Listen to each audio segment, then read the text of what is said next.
Hi, Jackie Van Riller here, and in today's video, I'm going to be talking about diverticulitis. So if you've had diverticulitis attacks in the past, you know how painful they can be, you know that they can come on very suddenly. You can actually use facial reflexology as a tool to prevent them and to keep your gut working really nicely.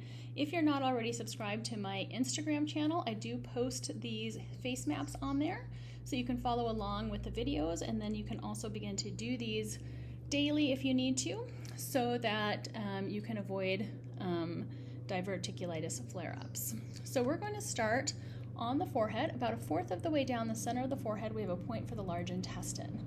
Diverticulitis occurs in the large intestine, and it's in areas that the colon wall kind of becomes stretched out and develops these little pockets, and things like seeds or nuts or other gut irritants can get stuck in these pockets, causing inflammation.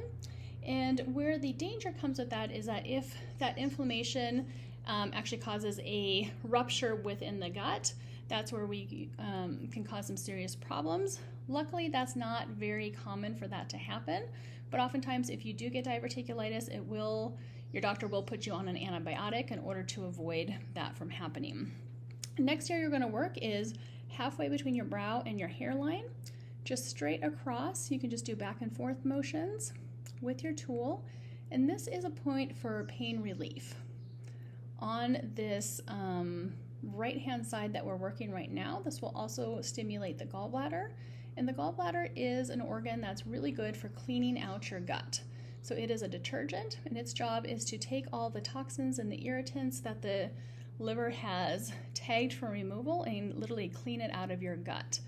Bile is what gives your stools their color, and so when you have light colored stools, that indicates that you don't have enough bile, so you want to have darker colored stools.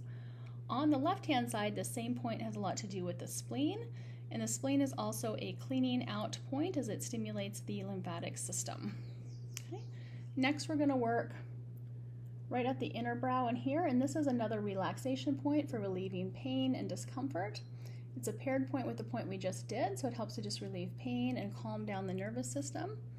You also want to work around or back and forth on the upper brow and doing the other side. Again, this is just for calming an irritated nervous system, relieving pain, and helping the body to heal itself. Then we want to come in and work underneath of the brow, particularly right in this area. So this area can be associated with bloating. So this area might be very, very tender if you work it, particularly if you're having some bloating along with the pain that you're experiencing, which is pretty darn likely that you're having that. So if you're feeling any area that feels particularly tender or painful while you're doing this, you'll want to work it a little bit extra, and do that on both sides. Incidentally, as you're doing this, you're also getting a little bit of a brow lift, so you will get that little lift to the brow too.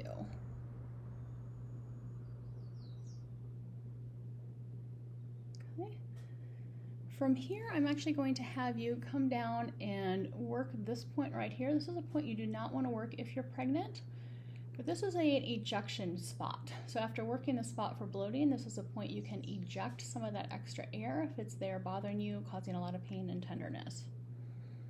Okay, then we're going to come to the left-hand side of the face, in line with the flare of the nose, directly underneath the iris of the eye. We have a point for the spleen.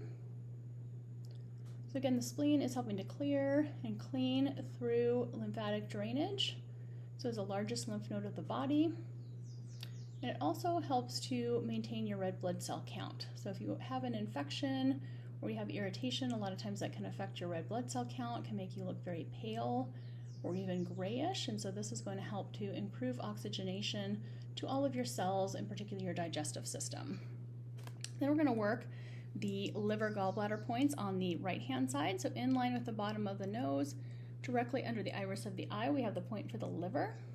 The liver is important for breaking down fats and providing you with fat-soluble vitamins.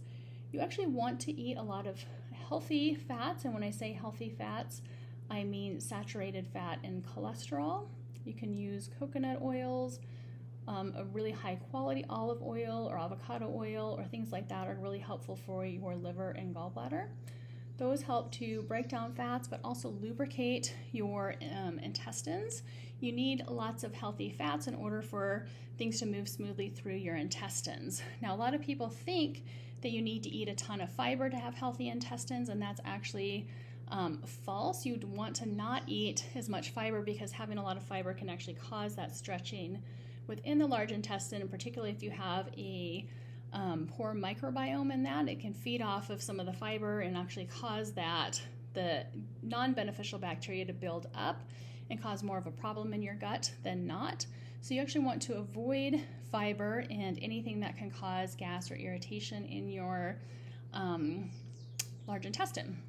So things that can cause issues are going to be things like coffee, any sort of beans, legumes, anything that can cause gassiness. Nuts and seeds are going to be also things that can get stuck in those little pouches and cause irritation. So things you really want to focus on are going to be more saturated fat and cholesterol, so possibly eggs, as long as the protein doesn't bother you. Meat, particularly red meat, is the least allergenic and the least irritating food for your gut. Your body is able to use all of the nutrients within red meat, and so you actually end up having much smaller bowel movements because your body has used more of that stuff. You want to avoid high fiber, nuts, seeds, legumes, things like that, because those will cause irritation. So next we're going to be working all around the mouth, and this is working the entire large intestine area. So we're going to start on the right side. So doing small circles right over here. This is an area specifically for the microbiome. If you have irritation, redness, dry skin, acne, or anything like this in this area, you probably have a dysregulated microbiome. I'm going to work up and around the side of the mouth. And then we're going to come in right into the smile line, so working up and down. This is encouraging intestinal movement and lubrication of the large intestine, so you can get things moving and flowing again, reducing inflammation in that area. Then coming to the sides of the mouth and working this whole upper lip. Now, if you're pregnant, you want to avoid this upper lip area, so just skip this and then keep going in this area. The areas where you're really going to experience the diverticulitis are going to be more associated with these areas anyway, so you can skip that if you are pregnant. Otherwise, get in here and work this area. This particularly has to do with the pancreas. The pancreas is blood sugar regulation. This will help to decrease your cravings. Incidentally, if you're having a flare-up, you really want to avoid eating. I would just really focus on drinking water until you kind of feel better. And then when you do start eating, you want to be careful with what you're eating. So again, red meat, foods that are high in saturated fats are going to be the best. Incidentally, butter is incredibly good for your lower digestional tract. It contains butyric acid, which is one of the things that helps your gut to heal. So butter and ghee are really helpful. And then working the side of the chin. This is going to be a really important point or an area for your microbiome again. And a lot of times people experience diverticulitis in the sigmoid colon or in this part of the colon in here. And coming through and working this top of the chin is associated with the small intestine. And coming down this whole chin to get that colon and the anus area. This is something that you're going to want if you're going through a flare-up. You're going to be wanting to do this up to 4 times a day. If you're just prone to flare-ups or you've had even just one case of diverticulitis, this is something you're going to want to do on a daily basis. I'm going to go around one more time because a lot of times you just need that extra stimulation. This is just bringing energy to your large intestine, helping it to work better, helping it to flow more smoothly, helping to decrease inflammation and pain and irritation. I have a client that had diverticulitis flare-ups regularly, and she found that if she came to me on a regular, like once a month, and then did this on a daily basis, that even if she cheated and ate some of the foods that were irritants for her, that she found that she did not have flare-ups. But if she forgot to do her facial reflexology for several days in a row and then kind of ate things for her coffee was a big stimulant or big irritant, and some seeds and things like that would really irritate her gut, and she'd end up in the hospital again with a flare-up. So really take the time to do this. Notice how you feel. Notice if you have better gut health.